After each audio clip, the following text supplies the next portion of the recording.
أعوذ بالله من الشيطان الرجيم. ശപിക്കപ്പെട്ട പിശാചിൽ നിന്ന് അല്ലാഹുവോട് ഞാൻ ശരണം തേടുന്നു.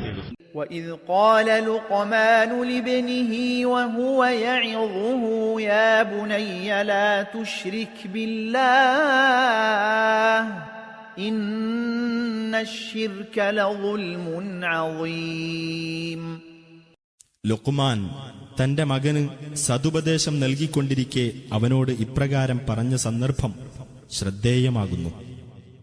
എന്റെ കുഞ്ഞുമകനെ, നീ അല്ലാഹുവോട് പങ്കുചേർക്കരുത്. തീർച്ചയായും അങ്ങനെ പങ്കുചേർക്കുന്നത് വലിയ അക്രമം തന്നെയാകുന്നു.